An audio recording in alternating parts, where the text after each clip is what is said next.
पूरी कायनात का मालिक सिर्फ अल्लाह। दुनिया की हर मखलूक अल्लाह की मुख्ताज है, सिर्फ अल्लाह हर मुख्ताजी से पाक है। तो क्या कोई अल्लाह की ज़ात बयान करने के काबिल भी है? क्या चांद सूरज सितारों को अल्लाह के अलावा कोई और भी चला सकता है?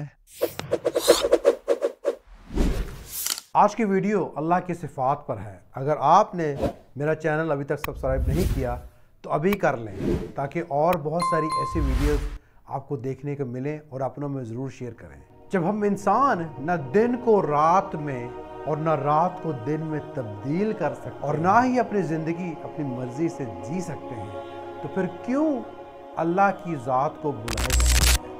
अल्लाह ताला की ज़ात बेमिसाल है। इसकी सिफ़ात को ना ही हम गिन सकते हैं और ना ही हम इसकी तारीफ़ को बयान कर सकते हैं। अल्लाह ताला शुरू से है और आखिर तक रहेगा। उसको बनाने वाला कोई नहीं, लेकिन उसने पूरी दुनिया को बनाया है। नबी करीम हज़रत मोहम्मद सल्लल्लाहु अलैहि वसल्लम ने फरमाया, सिर्फ अल्लाह को गैब का इल्म है। औरत के रहम में क्या है सिर्फ अल्लाह जानता है। कल क्या होगा सिर्फ अल्लाह को पता है। बारिश कब होगी और कब किसकी मौत होगी सिर्फ अल्लाह जानता है। ताला कुरान में कुछ अपनी सिफ़ात ऐसे बयान करते हैं। अल्लाह ताला कहते हैं कि वो सब कुछ जानता है और हर किसी को जानता है जो कि इसके आगे हैं और जो कि इनके पीछे हैं, और अपने इल्म से हर किसी को अता किए हुए है। इस जैसा कोई नहीं और वही सुनने वाला और देखने वाला है। निगाहें इसका अहाता नहीं कर सकती और वो सब निगाहों का अहाता किए हुए हैं, और वो हर चीज़ को देख रहा है, और वो बड़ा बारीक बीन और बड़ा बाखबर है। जब कुछ नहीं था तब सिर्फ अल्लाह था, और जब क़यामत वाले दिन अल्लाह ताला सब कुछ ख़त्म कर देंगे तब भी सिर्फ अल्लाह ही की ज़ात बाकी है। ना ही अल्लाह की कोई इब्तिदा है और ना ही इंतहा। वही अव्वल है और वही आखिर है, वही ज़ाहिर है और वही बातिन है। इसके सिवा जो कुछ मौजूद है सब इसी का पैदा किया हुआ है, और वही हर जान को मौत देगा और फिर दोबारा ज़िंदा करेगा क़यामत के दिन। वो किसी का मोहताज नहीं, बल्कि सारी दुनिया इसकी ही मोहताज।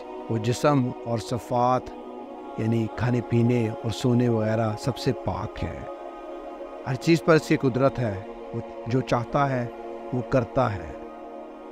वही ज़िंदगी देता है, वही मारता है, वही बीमार करता है और वही शफा देता है। अगर इज़्ज़त के तलबगार हो तो अल्लाह का खौफ अपने अंदर पैदा करो। नबी करीम हज़रत मोहम्मद सल्लल्लाहु अलैहि वसल्लम ने फरमाया, सबसे ज़्यादा इज़्ज़तदार इंसान वो है जो सबसे ज़्यादा खुदा खौफ है। वही इज़्ज़त देता है, वही ज़िल्लत देता है, वही नुकसान देता है, वही फ़ायदा पहुँचाता है। हर चीज़ इसी की मुख्ताज है। इसका कोई काम हिकमत से हाली नहीं है। वो सब का मालिक है और सब बादशाहों का बादशाह है। इबादत के लायक सिर्फ अल्लाह ही है। अल्लाह के अलावा कोई इबादत के लायक नहीं है। अल्लाह का तकाज़ा हमसे सिर्फ सब्र और शुक्र का है।